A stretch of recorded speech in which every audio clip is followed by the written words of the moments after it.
Thank you. The Chairperson, Independent Policing Oversight Authority, Ms. Anne Makori. The Vice Chairperson, National Cohesion and Integration Commission, Ms. Nyutu. The Deputy Director, Witness Protection Agency, Mr. Nelson Njiri. The Principal Assistant to the Inspector General of Police, Mr. Nyale Munga. Representative from Kenya National Commission for Human Rights, Ms. Brenda Dosio. Madam Deche, representative from ICJ and IGM, distinguished guests, ladies and gentlemen, good morning. I am pleased to officiate the fourth and final training workshop on electoral justice. Parallel to this training, we shall also launch the ODPP Rapid Reference Guide on the prosecution of sexual and gender-based violence in Kenya. These trainings have consistently brought together critical players in the electoral justice sector with the objective of equipping prosecutors, investigators, and other justice actors with the requisite skills to handle hate speech and election-related offenses, including SGBV, issues of police conduct, utilization of state resources, and also corruption in the process of election mandates. There is no doubt that the institutions represented here have an integral role in safeguarding human rights and promoting respect for the rule of law. I'm confident these joint trainings continue to impart a wealth of invaluable knowledge, expertise, and best practices and auxiliary to safeguarding the integrity of our electoral processes and procedures. I therefore call upon the participants to be meticulous and impartial in the execution of our respective roles and duties in a manner that promotes confidence in our electoral process and the criminal justice sector at large. In addition, we recognize and capitalize on the inter- and inter-agency collaboration and cooperation that have bolstered our engagements to enhance access to justice for the Mwananchi. I am happy to inform you that on our part, the ODPP has developed and implemented key policies and strategies to facilitate prompt response to election-related offenses. Indeed, just last week, the ODPP launched the 24 hours ODPP election toll-free lines and call center to streamline accessibility to the Mwananchi on election-related matters, thereby enhancing our capability to receive and respond to queries and complaints incidental to the general elections. I think, in addition, we have a data center and also a mapping system software that we have been able to acquire, and I think during the process it shall be demonstrated how we will use it, and we will be able to get real-time information from the ground where complaints will come in through the call center. And from the mapping processes, unlike other elections, we will have data that we can follow up even after the election in terms of the offenses that have been committed. And as you all know, crime has no expiry date. As ODPP, we will collect and collate that data, and together with our colleagues in the National Police Service, we will be able to follow up and give adequate directions on the kind of investigations that will happen. So those who think that they will be able to commit those offenses before, a few days before and during and after elections, they should know that we will have the data to follow up in real time, in addition to even be able to tell where the calls have been made and where the offenses in terms of the locality itself, where it has occurred. We have further adapted and continue to sensitize participants on the digital platform, that's the one I'm talking about, used to capture real-time data on election and related offenses across all county offices.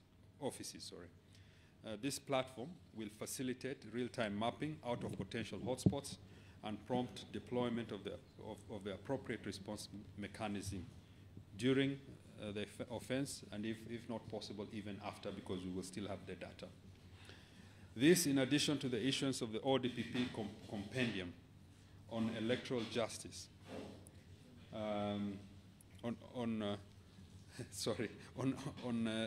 electoral justice, and the rapid reference guide on the prosecution of sexual and gender-based violence in Kenya that we are launching today. Both the compendium also captures issues of conduct and misconduct of officials. Of course, we will not be able to realize this if, for example, the National Police Service is not on the ground, and if, as Madam Makori aptly put it, they are not able to provide the security that they ought to provide. And also as officials, we will not be able to discharge our mandate and duties if we are not individuals who have integrity and who will act impartially to ensure that elections are delivered and Kenyans feel that they're free and fair. On that point, of course, the most key issue is conduct of the police in ensuring that they provide the adequate security. So in the compendium, we have reference also to issues of police misconduct and how IPOA, being critical in ensuring that offenses do not occur during this period, will also play. So each and every actor has a key role to play. For example, the Witness Protection Agency will be expected to provide protection of witnesses, vulnerable witnesses, and those who will be threatened during that time. The Kenya Human Rights Commission will be on the ground to collect and investigate human rights offenses by not only the people who are in the elections or competing in the elections, but also by ODPP officers, the national police officers, and all officers who have the mandate to ensure that Kenyans enjoy their rights to vote and exercise the civil right to participate in the elections. The civil society that are also working with us, ICJ, IJM, will also play a critical role in ensuring that we deliver a free and fair election. So this exercise is critical, and it is important for us to be able to build that synergy together, and the collaboration and the cooperation that will ensure we are able to deliver, again, I'm emphasizing, a free and fair election. As you may be aware, through its physical, psychological, verbal, and economic manifestation of abuse, sexual and gender-based violence continues to pose a clear and present danger to fundamental human rights and freedoms.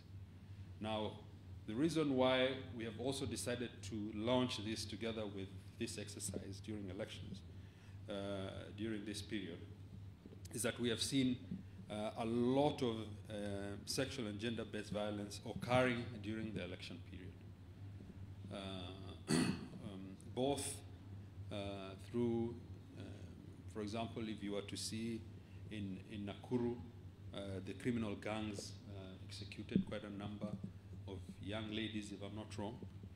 We have also seen in past elections where misconduct has occurred, even within those who are supposed to provide security.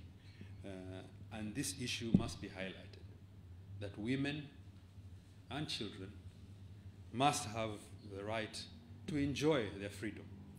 And women also have the right to participate in election in a peaceful, in a free and fair environment that safeguards them and assures them of the right to exercise their civil duty.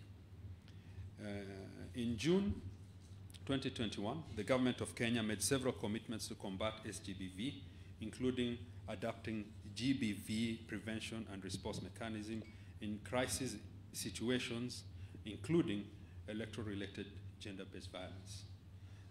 The ODPP, in support of the government's commitment, has developed a rapid reference guide on the prosecution of sexual and gender-based violence in Kenya to provide an easily accessible resource for prosecutors to facilitate a coherent, expeditious, and efficient prosecutions of cases. I therefore wish to thank the United Nations Office on Drugs and Crime, UNODC, and the EU, the European Union, through the Program for Legal Empowerment and Aid Delivery in Kenya, which is PLEAD, for their partnership and support in developing the Rapid Reference Guide.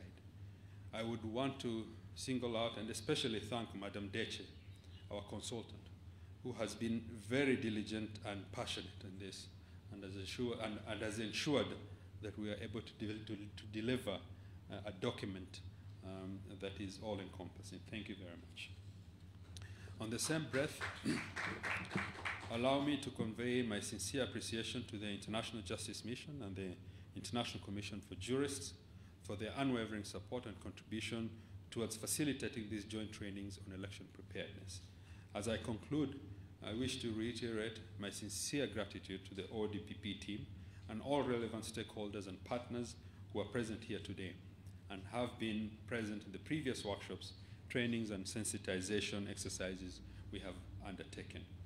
May I reiterate that our efforts to reinforce our election preparedness and response to SGBV is a continuous process that involves our institutions working collectively and interdependently to share information and best practice and auxiliary to safeguarding the tenets of the rule of law as enshrined in our Constitution.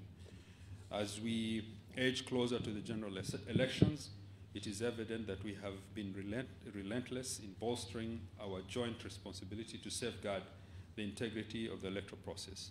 As the ODPP, we remain committed to upholding the rule of law and discharging our mandate with impartiality, and wish Kenyans a free, fair, credible, and peaceful election. Thank you all, and God bless Kenya.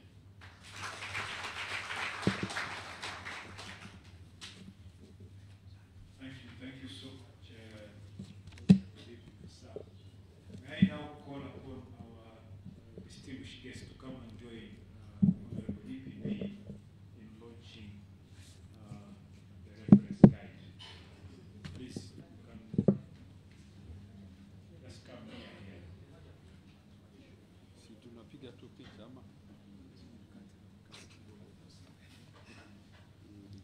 kienyeji leo.